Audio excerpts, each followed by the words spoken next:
Welcome to Lost Relation Chronicles. I was in my third month of retirement, and I was learning how to be a good house husband. I was beginning to think my previous job was easier and more fun than cooking and cleaning. We still retained our weekly cleaning lady, so my cleaning chores were more along the lines of keeping everything tidy.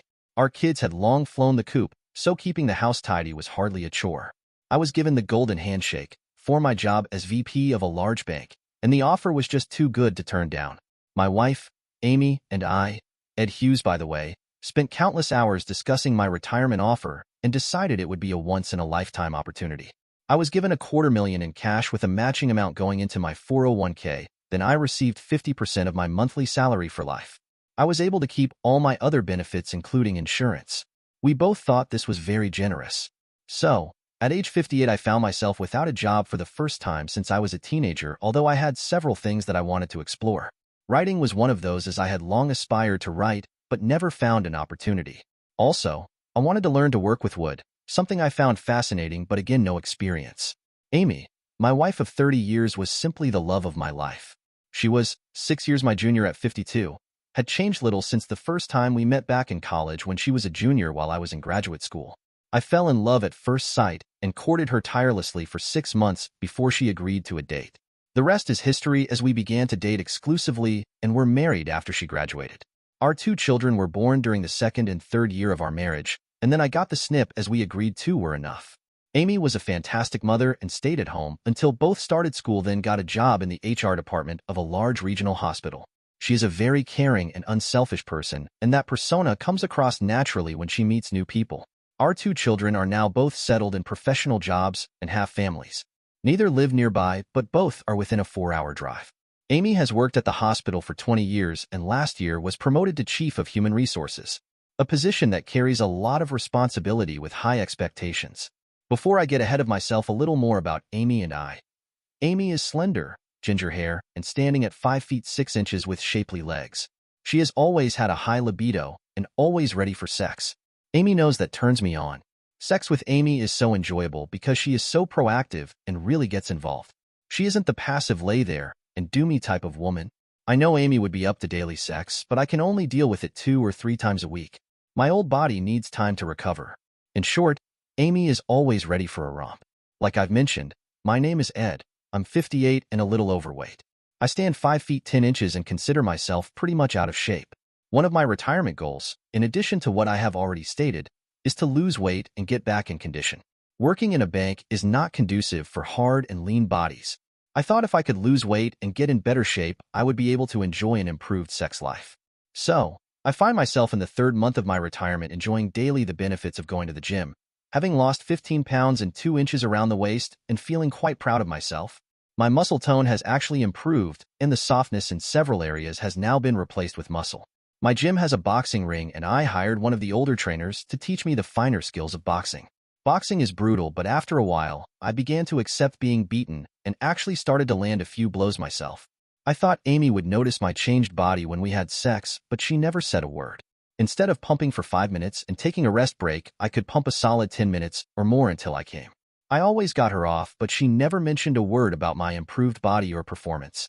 I didn't tell Amy I was going to the gym, and she never noticed I was eating less and had cut back on alcohol as well.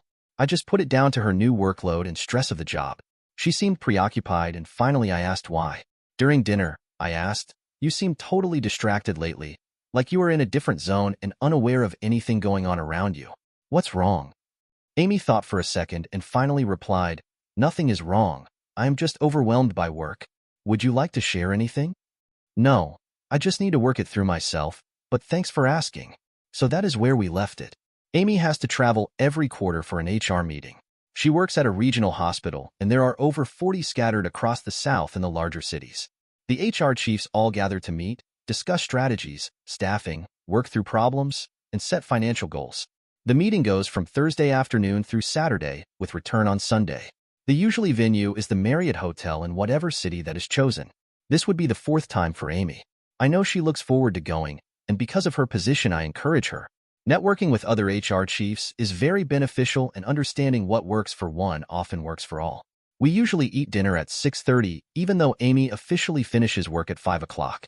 She is rarely able to come home by then, so with that in mind I schedule dinner for the later time. If she is unable to get home in time for dinner, I usually get a text.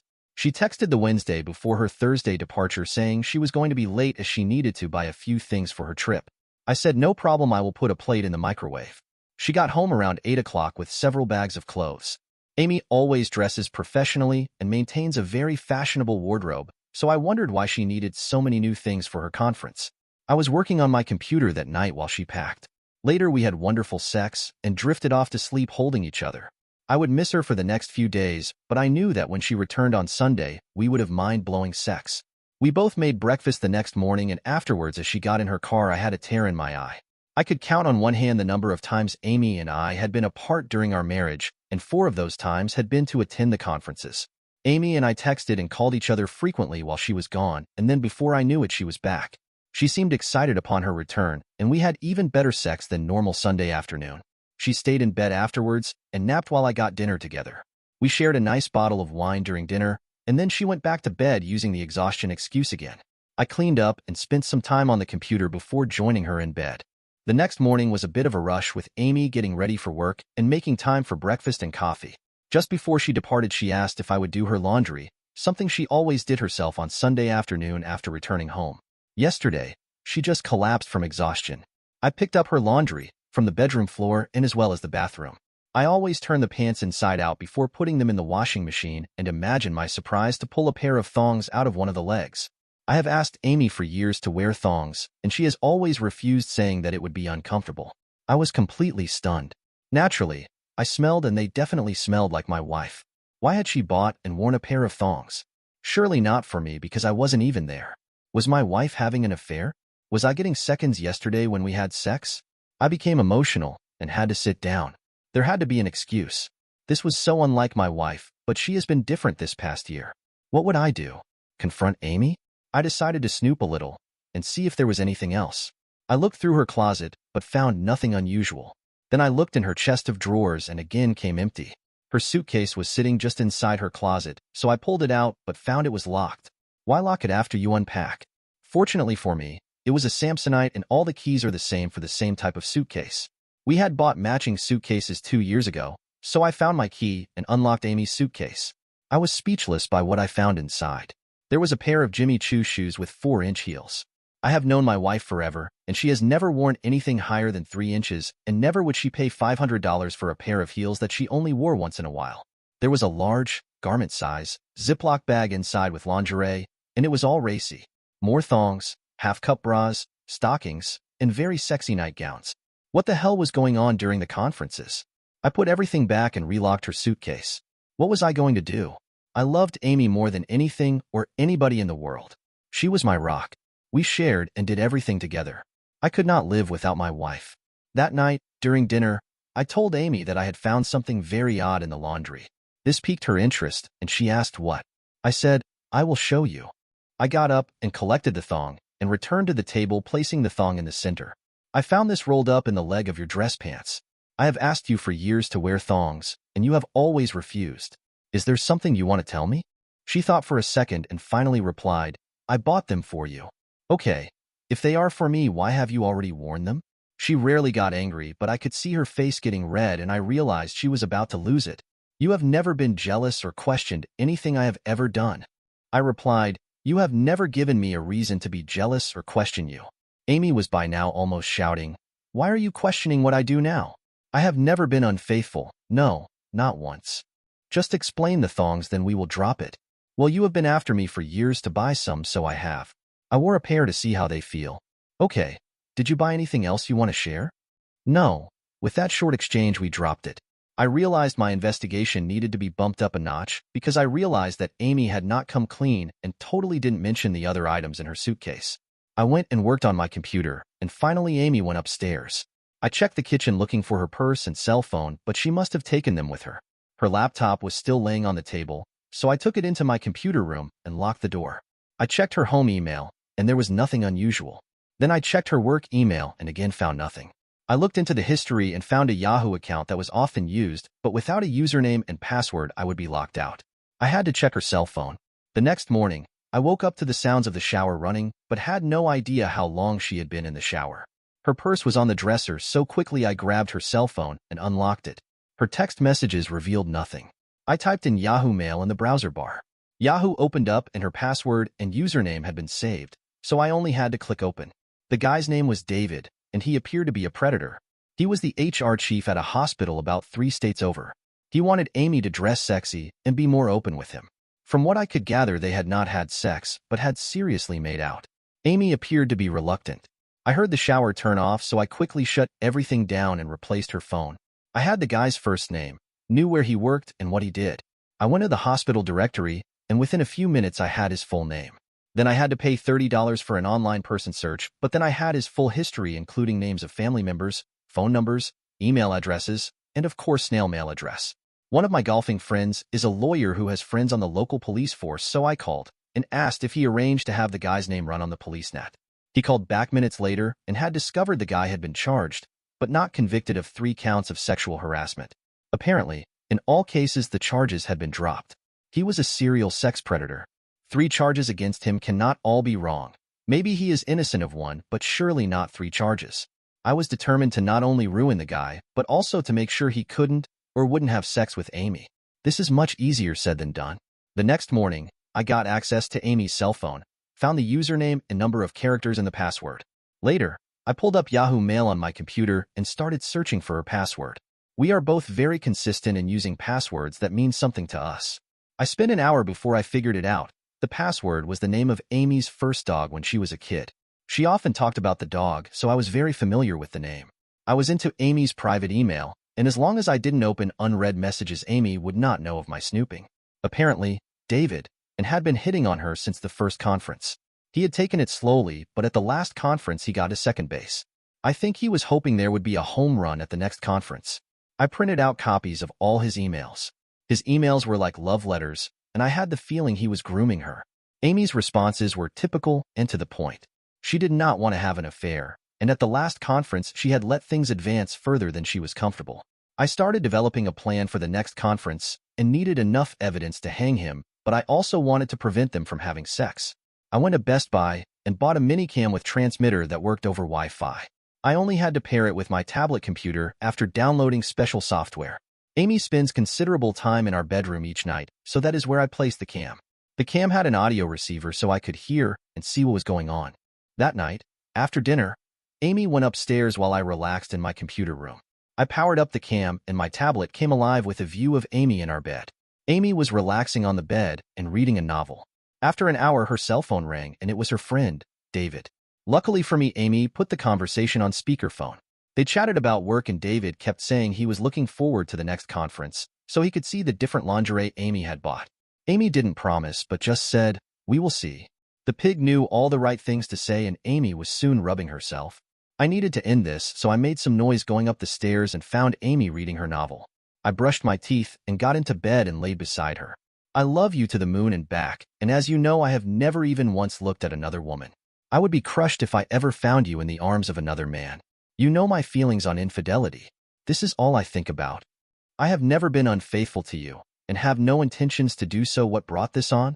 Why the sudden jealousy? My reply hurt Amy, until I found that thong. I have never questioned your loyalty, or been jealous, however. Now I am confused. I want to believe you, but part of me thinks otherwise. I'm sorry, but I feel as if something is going on you aren't sharing with me. I wish I had never bought the damn thing now. The weeks passed and I continued to watch the minicam. David called Amy weekly, and they were making plans for the conference. So was I. The cam worked so perfectly I decided to buy another one and sneak into Amy's room and install the cam while she was in a meeting. I could then, from a nearby room, monitor her actions. I am not a voyeur and certainly not the husband who gets turned on by seeing his wife in the arms of other men. My intention in setting the cam up was to prevent Amy from having sex. Certainly not to watch her and get off from it. I was determined not to be a cuck. I am lucky in the respect that what occurred happened in her room and not his. The week of the conference arrived, and this time it was in New Orleans, a party town which might affect my plans. I watched Amy pack for 2 days and saw nothing out of the ordinary. However, when I took the trash out, I checked Amy's car and noticed a separate bag in the trunk. I knew what was inside and figured she would just swap out her clothes at the airport. Amy left the next morning with a kiss and "I love you." I followed her 3 hours later. At the hotel check-in, I explained that I was Amy's husband and was meeting her, and after showing ID, they gave me a key to her room. I knew she was in a meeting from 3 to 5 o'clock, so I quickly went up to her room and set up my minicam with a view from the door to the bed. That operation to hide the cam in Amy's room only took 10 minutes, so I again approached the check-in desk to find a different person working. So I asked for a room on the same floor as Amy but a few doors away. I had to get as near as possible to be within range of the transmitter, so my excuse was to be near the elevator. Luck was on my side as I was assigned a room 3 doors away. You know the story about the best-laid plans of mice and men? Well, it's true. The problem with cams is getting the damn thing to communicate, first with a Wi-Fi signal, then with the receiver, which in my case was my tablet computer. I worked for hours trying to establish a link, but I was unable to make the connection. Wi-Fi in your own home is so much easier than in a hotel. I could not get the transmitter in the cam to connect to the hotel's Wi-Fi. Maybe the problem was the cam, but I never got a connection. I felt like a duck without water. I was in a room near Amy but had no clue about what she was doing. So I called her, and she answered straight away. Ed, you never call this early. Are you okay? No, I'm not okay. I was just taking a nap and dreamed of a strange man making out with you. It was so real. I had to call and hear your voice. You know you can trust me. Thanks. I feel better already. I just needed to hear you. I miss you so much. I'm going to change to go out to dinner, and will call you as soon as I return to my room, I promise. I love you. Okay, speak to you in a couple of hours. I love you so much. Don't go flashing on Bourbon Street. She just laughed. I slipped into her room while she was gone and left a dozen red roses in a vase. I had placed a card so she would see it, and it simply said, "So you won't forget me." She called me straight away after returning to her room. I answered immediately and asked her about dinner. She said it was good and had enjoyed the company of a couple of other female HR chiefs. She thanked me for the roses, and I asked her to put her phone on FaceTime so I could see them. Amy was a little careless, and I could see her blouse undone and asked her about it. She said she was getting ready for bed. We finally said goodnight. How was I going to endure through 2 more days of this? I knew the creep was with her at every opportunity. Had he already screwed her? Friday afternoon when the conference ended, I was hiding in the bar when they went up to her room. I gave them 45 minutes and could not wait a second longer before opening the door and entering her room. I walked in and saw that they were so heavily making out they were both oblivious of my presence. I took several photos and a short video with my cell phone. Finally, tired of the show, I grunted and Amy immediately became aware of my presence, so she pushed David from her and tried to sort out her clothes. I flat out told him to get the hell out of the room before I beat him up. He wasn't threatened by me, but feeling humiliated, he left. Darling wife, would you like to tell me what exactly is going on? Oh, Ed, I am so sorry I got into this mess. I've been so confused. I am not sure what to do. I love you, but I crave the attention I get from David. What is his name and how long has this been going on? David Becker and I started talking to him when I attended the first conference, and our conversations have just continued at every conference since. Okay, except you no longer just talk, do you? No, we have gone a bit further. I find it hard to believe that is all that's happened, however. Are you aware what the next step will be? I did not intend to allow it to go that far. Doesn't kissing and fondling turn you on? How will you be able to resist him going further if he hasn't already? I bet you are wet as a drowned rat now. Amy turned around on the bed and started crying. Then she asked if I would stay the weekend with her. She didn't trust herself to be alone with the a-hole. She laid there until she drifted off to sleep, and I watched her for an hour before waking her. Her eyes were red and swollen. I was extremely angry and hurt, but I told her let's dress up and go out to dinner then dancing. Let's have a good time and try to put this mess behind us. If you want me to stay with you, then I will. That man won't get near you again. She had nothing but sexy clothes to wear, obviously all newly purchased.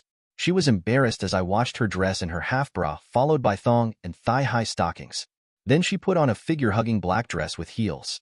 I told her that I knew she had only brought sexy clothes, and I was hurt because she was wearing clothing for David that she wouldn't wear for me. She apologized and said, "I will wear whatever you ask in the future." I wondered what the future would hold. Dinner was good. In fact, I ate too much and felt like a slug afterwards. We went back to the hotel bar. The dance floor was crowded and Amy wanted to dance. Because of my exercise program, I was in much better shape and was able to dance without getting tired, and we really had a good time. I excused myself to go to the bathroom, and when I returned, Amy was not at our table. I found her on the dance floor in the arms of David. I was having none of this, so I interrupted them and advised him to keep his hands off my wife.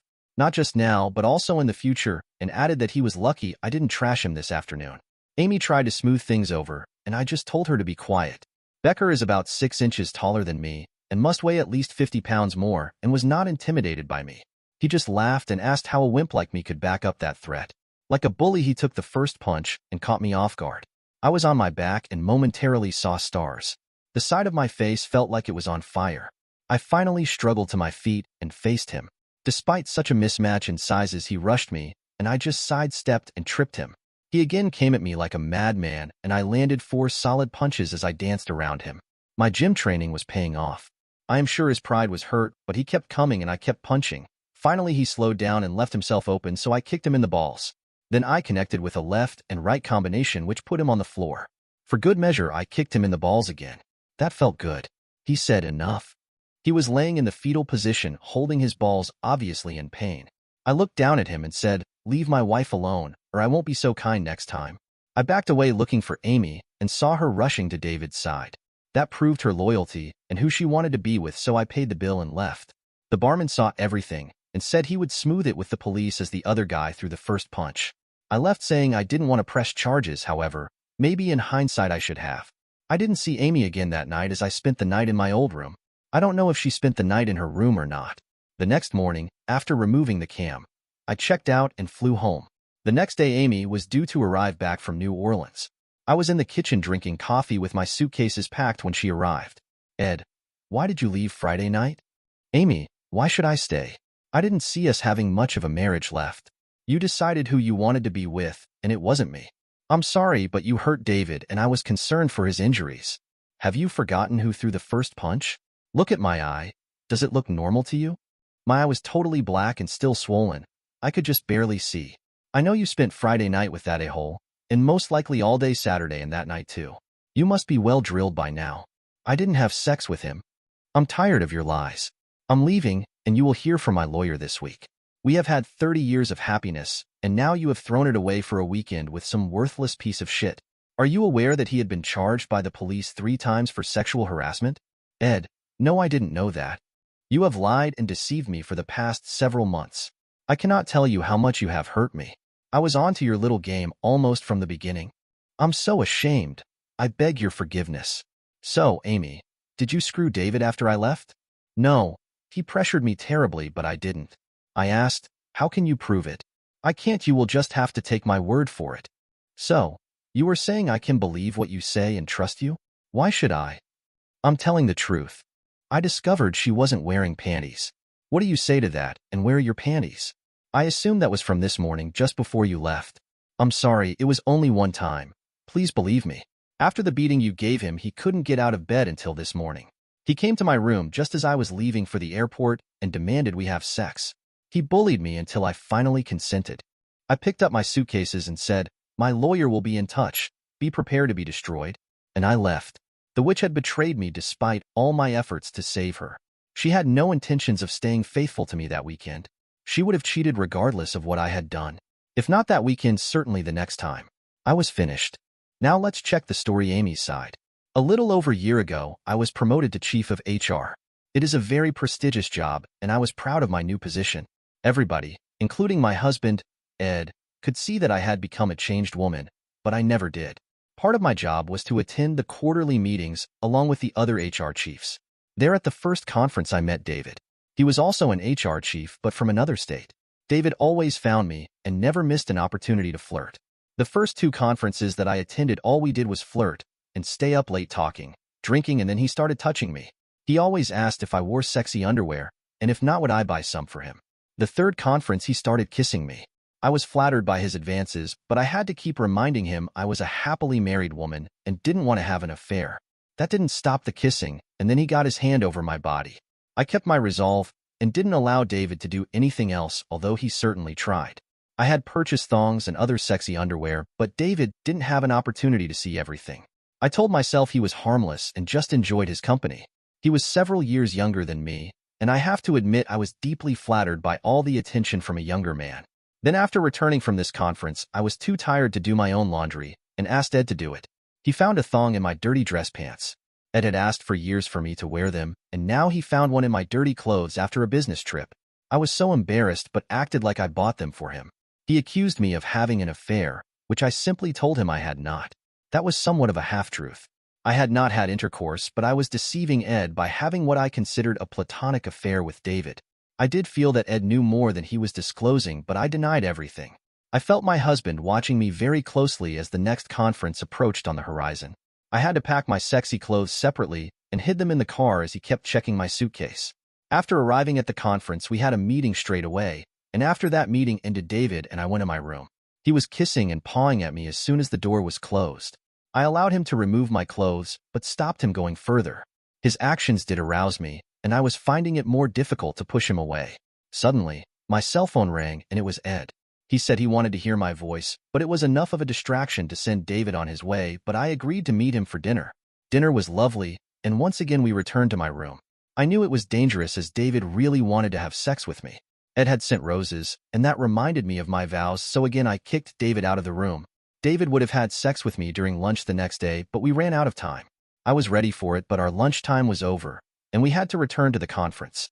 We both told each other we would resume at the end of the day. How did I allow it to go that far? The afternoon seemed to drag by, but finally we were in my room again, and this time David was kissing me and all over my body, and I was so close to a climax when I heard a grunt from someone else in the room. I don't know how long Ed had been in the room, but I am sure he got an eyeful. He kicked David out and then laid into me. I was so ashamed. I tried to assure him that David and I had not had sex, but he didn't believe me. He said I was cheating by just kissing and fondling, illicit phone calls, and deception. Not to mention all the sexy underwear and clothes I had bought to wear for David. I had not thought of my situation that way, but he was right. I told him I was ashamed and asked him to stay the weekend with me. I could have stayed in bed the remainder of the weekend and cried, but finally Ed said, "Let's go out to dinner and enjoy ourselves." I was completely embarrassed getting dressed in front of Ed in my racy underwear and clothes. I had never worn anything like that for him. That made me feel even more guilty. We enjoyed dinner and then went dancing in the hotel. We danced several slow songs and were really having a good time till Ed went to the bathroom and David appeared. He forced me to have a slow dance with him, knowing how Ed would react. He wanted to make my husband jealous. David is a big man, much bigger than my husband, and was an excellent dancer for his size. Ed interrupted our dance and told him to stay away from me. David called Ed a wimp and tried to bully him. Then he hit Ed in the side of the head, and I thought he was knocked out, but he was only stunned and slowly got back to his feet. David called Ed several more names and tried to hit him again, but this time Ed was ready and hit him back, in fact several times, and then David was on the floor. He looked hurt, and so I went to his side to see if I could help him. Ed thought I was taking David's side and left the hotel. I didn't think Ed would hurt a flea, and here he just beat the shit out of a man much larger than himself. Where did this man that I was married to come from? He was overweight and out of shape, yet he squared away against David like he fought every day. To the best of my knowledge, Ed had never lifted a finger against anyone. This was so out of character. I managed to get David back to his room and stayed with him. He was hurting bad and was in pain. He was a little better on Saturday, but still remained in bed. We ordered room service, and I kept ice packs on his face and chest. I said goodbye to him Saturday night. He looked better, but was still not functioning as normal. We did not have sex or even cuddle. Sunday morning, I was running late and rushing to pack in order to make my early morning flight when David knocked on the door. I opened the door and he burst in and was all over me, demanding we have sex before I left.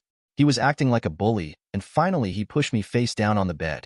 He was about to screw me when I said, "The only way you are going to have sex with me is with a protection."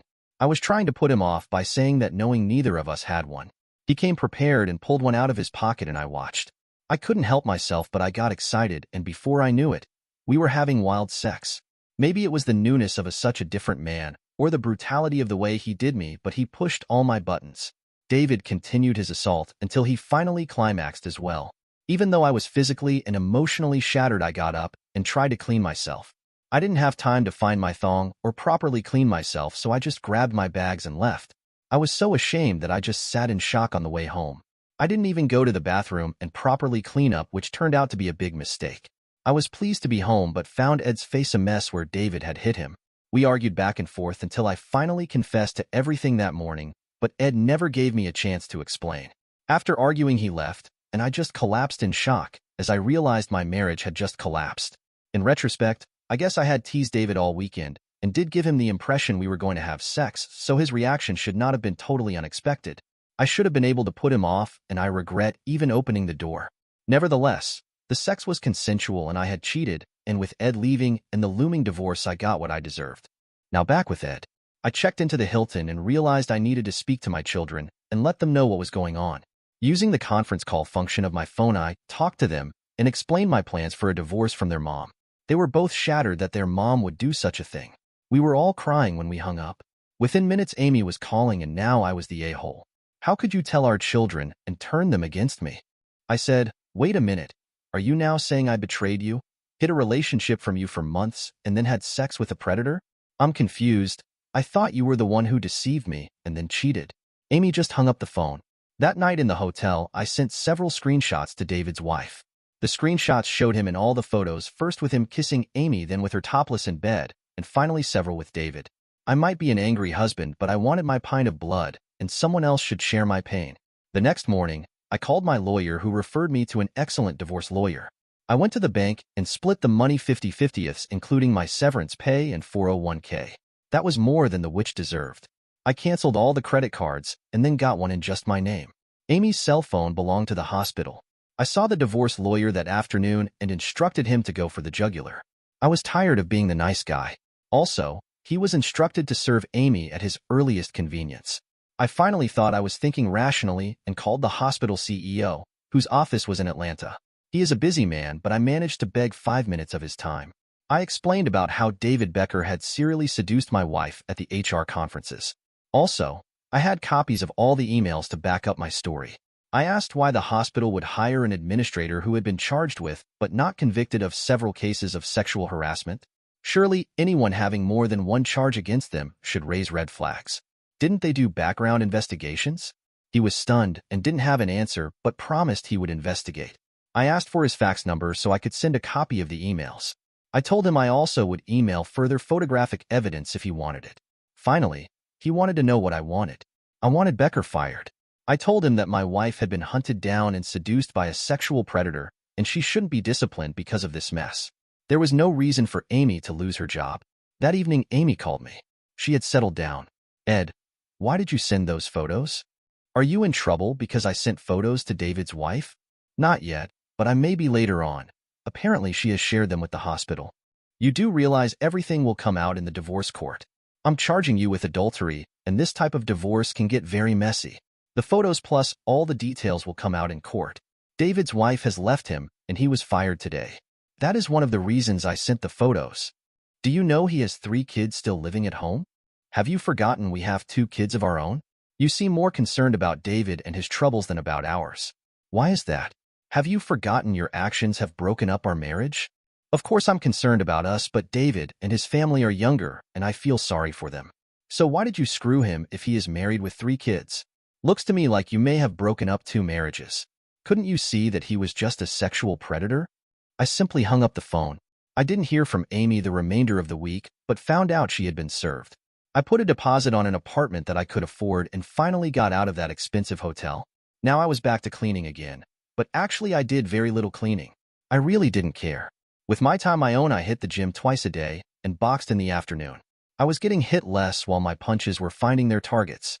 My body was becoming toned, and I was developing some serious abs. I was on a strict diet that included no alcohol and was finally at my goal weight. The gym threw a party for me, and we all celebrated with carrot juice. The weeks passed, and through the grapevine I discovered that Amy was about to lose her job because of the affair. There is little tolerance for anyone in her position to play around, especially with another employee. I didn't really care because since I was unemployed, I didn't think the court would force me to pay alimony. I made a note to check with my lawyer. We had been separated about 3 months when she called and asked if we could talk. I agreed, and we planned to meet at Starbucks the following day. Amy looked good, maybe a little thinner, and I complimented her weight loss. She thanked me but again never said a word about my weight loss. Here I was standing in tight-fitting clothes with bulging muscles. I had lost 6 inches in the waist and nearly 50 pounds in weight, and she was clueless. She started crying and telling me she had lost her job and had no job prospects. I told her to move out of the house so we could sell it, and reminded her that she had a lot of money in the bank.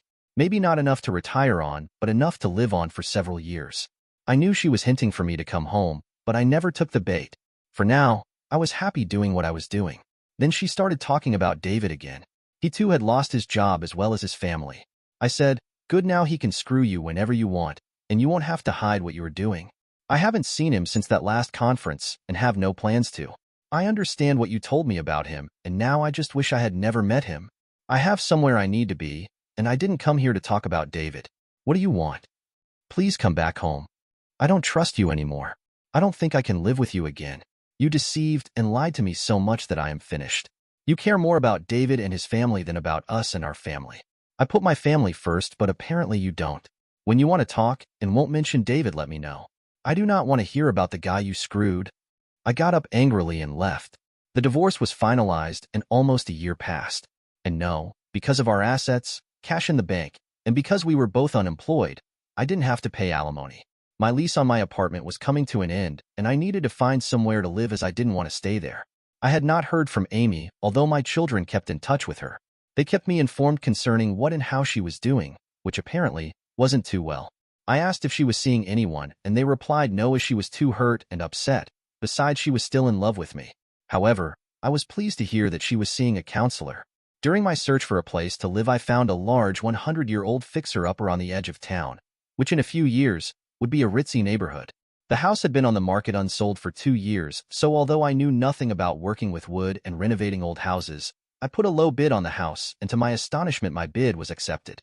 I had a thorough professional inspection done which highlighted what needed to be accomplished and/or replaced. I had 5 pages of work. With a house that needed so much work, I was only able to go to the gym once a day. However, I was no longer trying to lose weight, just maintain my current weight. I just threw myself into working on the old house. I worked on the house from the time I got up till I went to the gym in the evening, and I was sleeping better than ever. My body stayed sore all the time, but I was in good condition. But working on the house was using different muscles groups. My body became even more toned and muscular. The roof needed to be replaced, and I had it done professionally as it was too big an undertaking for me. The same with the electric wiring and plumbing. I also had a new air conditioning system with ductwork installed. Those jobs have to be done by professionals, and I was happy to pay what they charged. The downside to all this was that I had overspent my budget, so further renovations had to be done as I could afford them. I realized I needed help but couldn't afford to pay very much, which ruled out long-term professional help, so I placed an ad in the local paper. Responses were few and far between. A couple of responses were from men in their 70s, and one from a high school student. A few days later, I was working outside, and it was very hot, and I was wearing baggy clothes and a hat, when a car pulled up and Amy got out. "Hello, Amy. How have you been?" "Well, not so good. You know, I lost my job. In fact, I'm having problems finding work." "Yes, someone did tell me you had lost your job, but you have enough cash and investments to live a long time. You don't really need to work.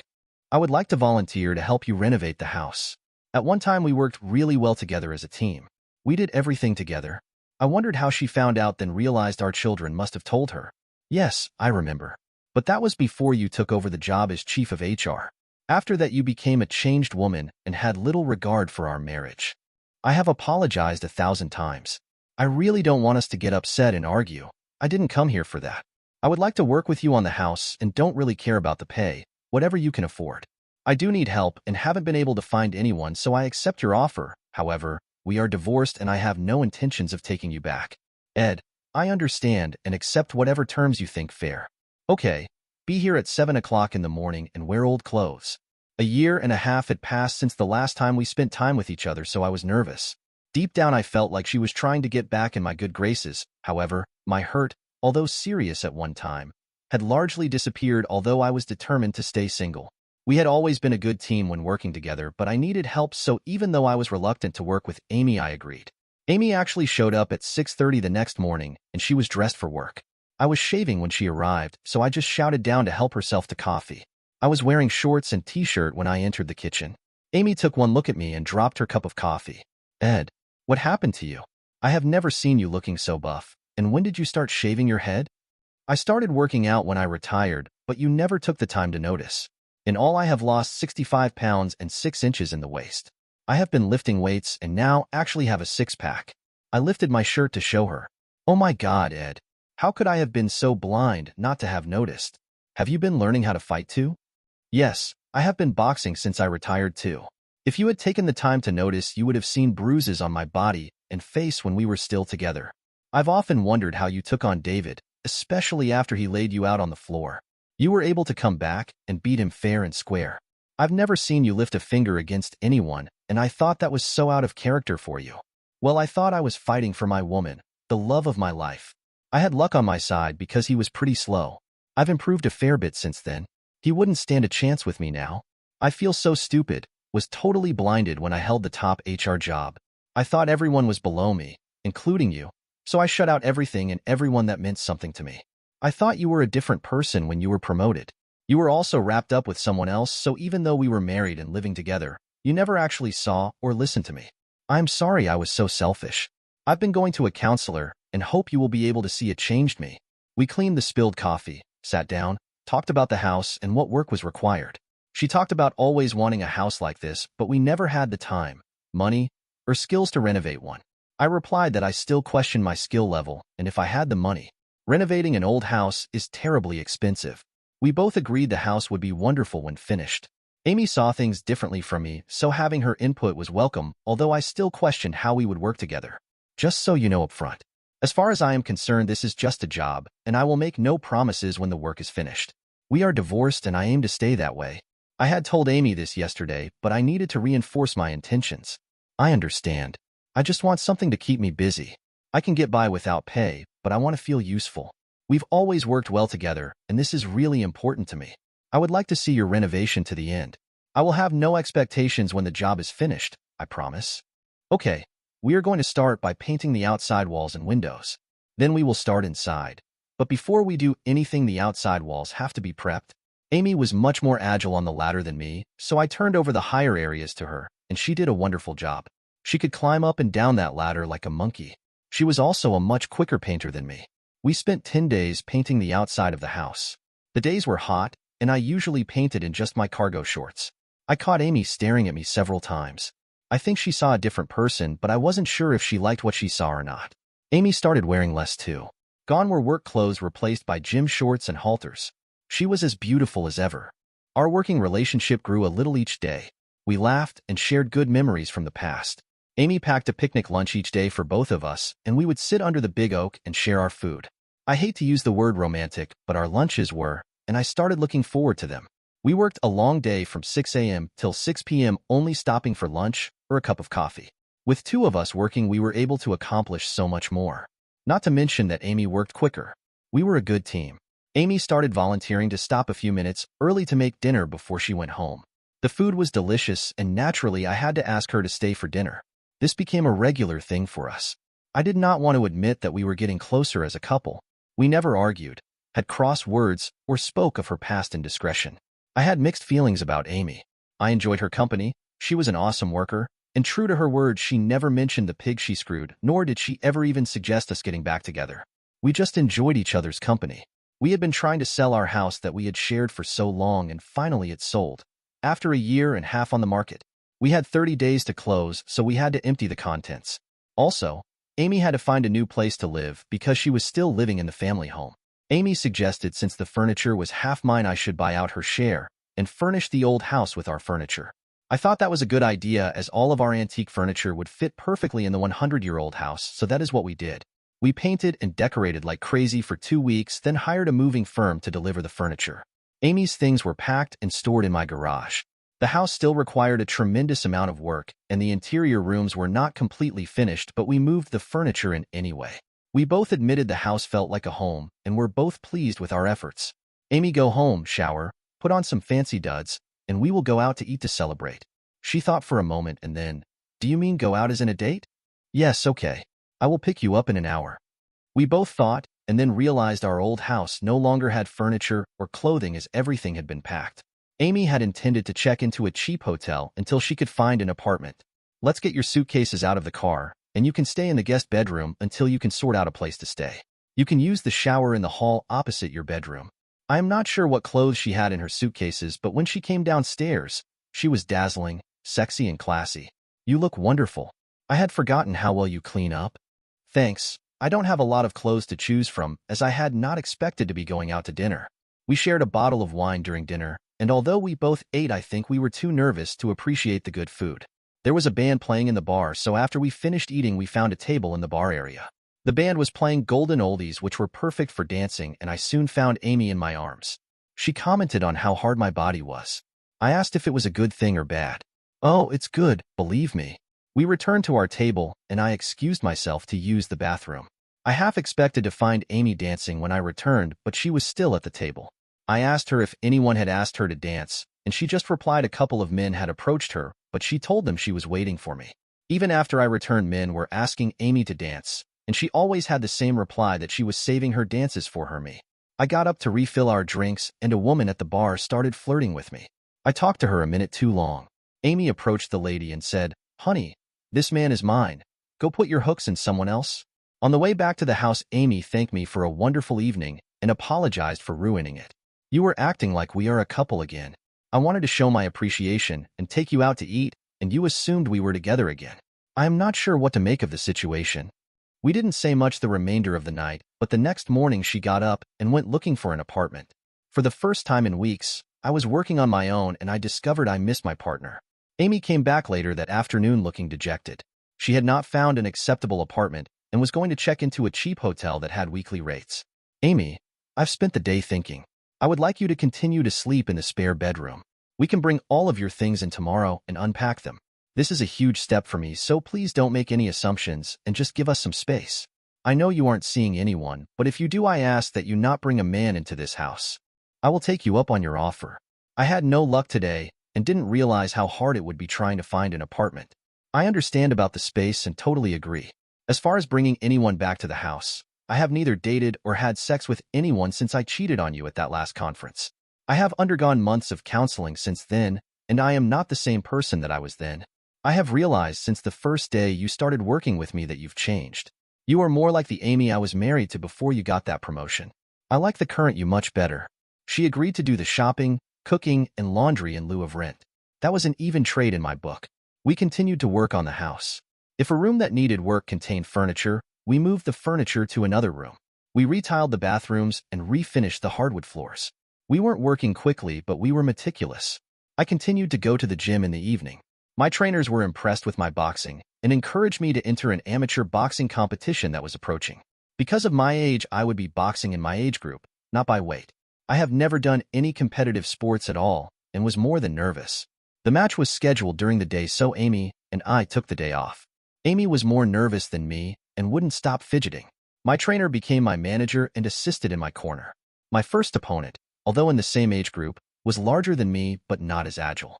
The match was only 3 rounds, and I took a beating in the first 2 before laying out my opponent in the third. He didn't have the stamina to do 3 rounds, and I made him suffer for it. I was exhausted when declared the winner, but I was still standing while my opponent was on the floor being treated. I was given 2-day break before my next opponent. He was a better boxer and gave as good as he got, and we were both standing at the end. The judges ruled in my favor by 1 point. After another 2-day break, I was back, this time for the championship title. My opponent had been a semi-pro boxer in his teens, but then dropped out and only returned to boxing recently. He was a year older than me and in great shape, but proved to be a worthy adversary. I was on the floor during the first round, then I had him on the floor during the second round. In the third and last round, we stood in the middle of the ring and just duked it out, neither of us giving or taking an inch. After a full 60 seconds of this, he dropped his right hand, giving me an open target, and I connected, sending him to the floor. He was out cold. I had won. The crowd erupted, cheering and shouting. Suddenly, Amy was in the ring hugging me and wouldn't let go. She had been very frightened for me to even take part, and now she was the proudest woman in the arena, my biggest supporter. I scanned the audience and realized that many of the cheering crowd were our friends or relatives. I had not told anyone of the competition, so she must have gotten the word out. Even our children were ringside. My match was the last in the competition, so the awards followed. I was crowned champion for my age group and received a large trophy. Amy immediately congratulated me with a big hug and kiss. She had, without my knowledge, arranged a party afterwards at one of the larger restaurants. This was the first time since our split that we were both together, in the company of our children and their families. There was no awkwardness at all. There were many friends I had not seen because they just dropped off the radar after the divorce, but everyone congratulated me and showered me with compliments. Most remembered me as a pudgy fat guy. None recognized me as I entered the ring, except, of course, my ex-wife. We continued the renovation, and it was finally coming together. We were still sleeping in separate bedrooms, and of course not having sex, but otherwise we were a couple. We went everywhere together and shared everything. Amy even started going to the gym with me in the evening. We knew a day was coming when I would be forced to deal with our state of affairs, but neither of us talked about it, but the situation lingered on my mind. When Amy's bathroom was being worked on, she began to use my bathroom off the master bedroom. I forgot she was showering one day and entered the bathroom, and I had forgotten how perfect her body was, even at the age of 54. I had purposely built a large shower with many shower heads, and it was big enough for 3 or 4 people, and it took all my willpower not to crawl in with her. Seeing her with no clothes on really got my heart racing, but I didn't know what to do. I knew she would have me back in a heartbeat if I asked her, and she would share my bed even quicker. I knew the situation was completely in my hands, and I was very tempted. Amy, true to her word, never tried to reconcile with me. I needed to talk to my children who knew our situation, so I set up a conference call. I explained my feelings and asked what I should do concerning their mother. My daughter asked me to remember the day Mom went looking for an apartment and how lost I was. I remembered, only too well. My daughter then said, "If you push Mom away now, how will you feel?" I said empty and lost, because by now I had totally gotten used to her being around. We were having a great time together, so why kick her out? So that was my answer. It had been right in front of me all along. We had become great friends, but without benefits, and I needed the benefits. That night I took Amy out to one of the better restaurants in town. We shared a bottle of our favorite wine. "Amy, are you happy?" She looked at me for a moment, then replied, "Yes, there are things that are missing, but yes, I am very happy." "What is missing that would make your life complete?" Amy looked at me like she really didn't want to answer. "I'm really not comfortable answering, but since you have asked, I miss the intimacy that we used to share. I miss the smell of your body. I miss sleeping in the same bed as you. I miss the sex we used to have. Do you really want me to continue? Do you think we can go back to where we used to be?" "Ed, that is impossible, as we both have changed. Neither of us are the same person we were before our divorce. I think we have both grown, and speaking for myself, I feel like a different person. I have not only regained the values I somehow lost, but found a few new ones, and I would like to get past my mistakes. Would you consider moving back into my bedroom? Let's take it slow, and maybe in time we can get back to where we used to be." I did not say a word, and I just walked back to my room. Amy and I reconciled, but we never remarried. I told her that I would never get married again, and our relationship needs to start afresh, like we never met before. Only then can I ever get over what she did to me. We are now a couple in every sense of the word and are in love. We continued to renovate the old house till it met our satisfaction, and now we are extremely proud of it. Amy and I did most of the work ourselves, having never done anything like this before. Once the house was finished, we started landscaping the yard. I still go to the gym and still box, although I don't plan on entering any more competitions. Neither of us plan to work again, but live on my pension and our investments. We aren't rich or even comfortable, but we do okay. You don't need a lot of money if you are in love.